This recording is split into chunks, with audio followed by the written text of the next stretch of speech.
할렐루야. 사랑하는 대강의 가족 여러분, 오늘 하루도 하나님의 말씀과 동행하는 삶이 되길 소망합니다. 오늘 함께 나눌 하나님의 말씀은 골로새서 3장 11절 말씀입니다. 거기에는 헬라인이나 유대인이나 할레파나 무할레파나 야만인이나 수구디아인이나 종이나 자유인이 차별이 있을 수 없나니 오직 그리스도는 만유시요 만유 안에 계시니라. 아멘.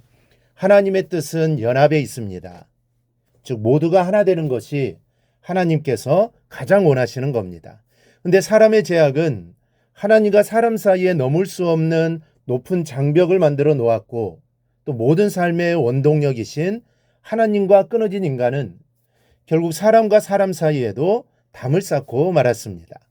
근데 하나님께서는 하나님과 우리 사이를 가로막은 죄의 담을 허시고자 예수님을 이 땅에 보내주셨고, 결국 예수님의 보혈로 담을 허무시고 하나가 되게 해주셨습니다.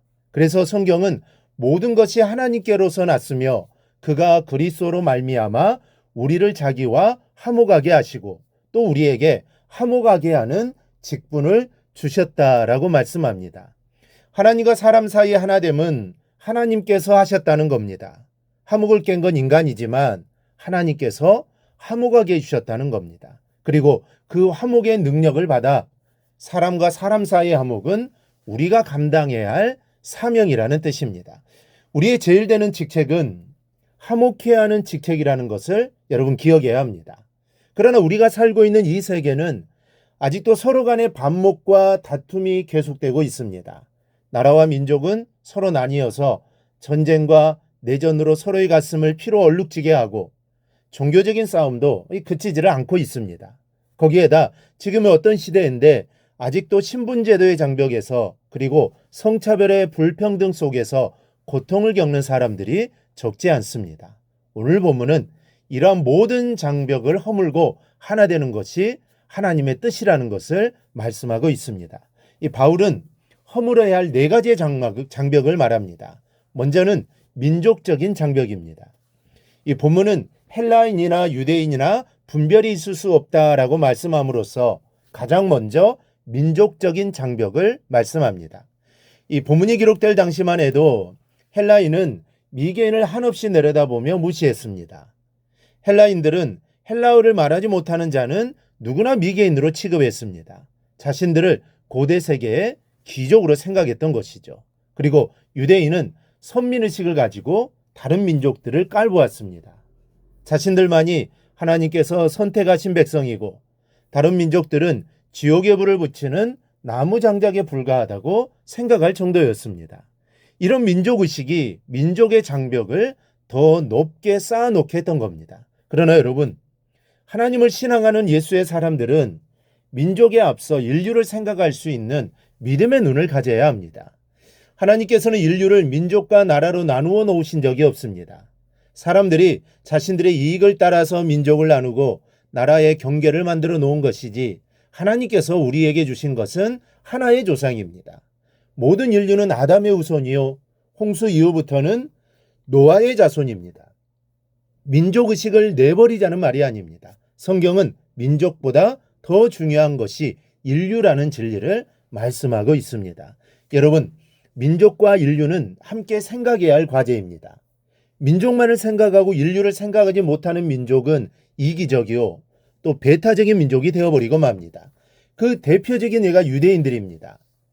하나님께서 유대인들을 택하신 것은 하나님의 축복을 받은 본보기로서 모든 민족들을 이롭게 하시기 위한 것이었습니다. 그러나 유대인들은 자기 민족만을 생각하는 이기심으로 가득했고 결국 역사의 중심에서 물러나고 말았습니다. 우리나라가 신앙적인 축복을 받았다는 것은 부인할 수 없는 사실입니다. 세계 어느 나라를 보더라도 대한민국과 같이 하나님의 축복을 받은 나라는 없을 겁니다. 그러나 이 축복은 우리 민족만을 위한 것이 아니라는 것을 반드시 기억해야 합니다. 하나님의 복을 받은 민족이 반드시 해야 할 일은 인류를 생각하는 겁니다. 지구촌 구석구석에는 우리의 손길을 기다리는 사람들이 너무나도 많습니다. 그런데도 우리가 하나님께 받은 이 복이 우리 민족만을 위한 특혜라고 생각하여 인류의 아픔의 안중에도 없다면 하나님의 축복의 물길은 여기에서 끝나고 말 겁니다. 여러분, 우리가 지금 당하고 있는 경제적인 어려움이 인류를 생각하지 못하는 우리의 좁은 소견 때문일지도 모른다는 것을 알아야 합니다. 적어도 신앙인들만이라도 민족을 생각할 때 인류를 생각할 수 있어야 합니다. 지구촌 구석구석에서 들려오는 신음과 비명소리가 우리의 기도 제목이 되어야 하고, 배불리 먹고도 남은 양식은 굶주려 죽어가는 이들에게 나눔의 양식이 되는 실천이 있어야 합니다. 그럼에도 하나님께 주시는 축복을 부정과 사치 또 쾌락과 음란한 일에 모두 쏘아 부어버리고 인류의 아픔을 외면한다면 이런 불경스러움을 하나님께서는 그냥 내버려 두지 않으실 겁니다. 하나님의 축복으로 맛을 잃게 하는 민족은 하나님이 그 축복을 길바닥에 버려지게 하십니다. 이 민족이 그런 어리석은 민족이 되지 않도록 기도하시기를 바랍니다. 사랑하는 여러분, 하나님은 인류에게 연합할 것을 명령하시고 하나님을 아는 우리를 화목케 하는 사도로 불러주셨습니다. 스스로를 과소평가하고 주저앉아 있을 것은 아닙니다. 인류가 믿음 안에서 하나 되게 하는 일을 위해 내가 할 수 있는 일이 무엇인가를 기도하며 찾아야 합니다. 그런 후에 기도의 무릎을 펴고 모았던 손을 벌려 작은 일에서부터 예수의 이름으로 실천하는 살아있는 그리스도인이 될 수 있기를 바랍니다. 그리하여 하나님의 선하신 뜻을 이루는 삶을 살아가기를 주님의 이름으로 축원합니다. 오늘 묵상한 말씀을 굳게 잡고 삶으로 실천하며 살아내는 대강의 모든 성도들이 되기를 축복합니다.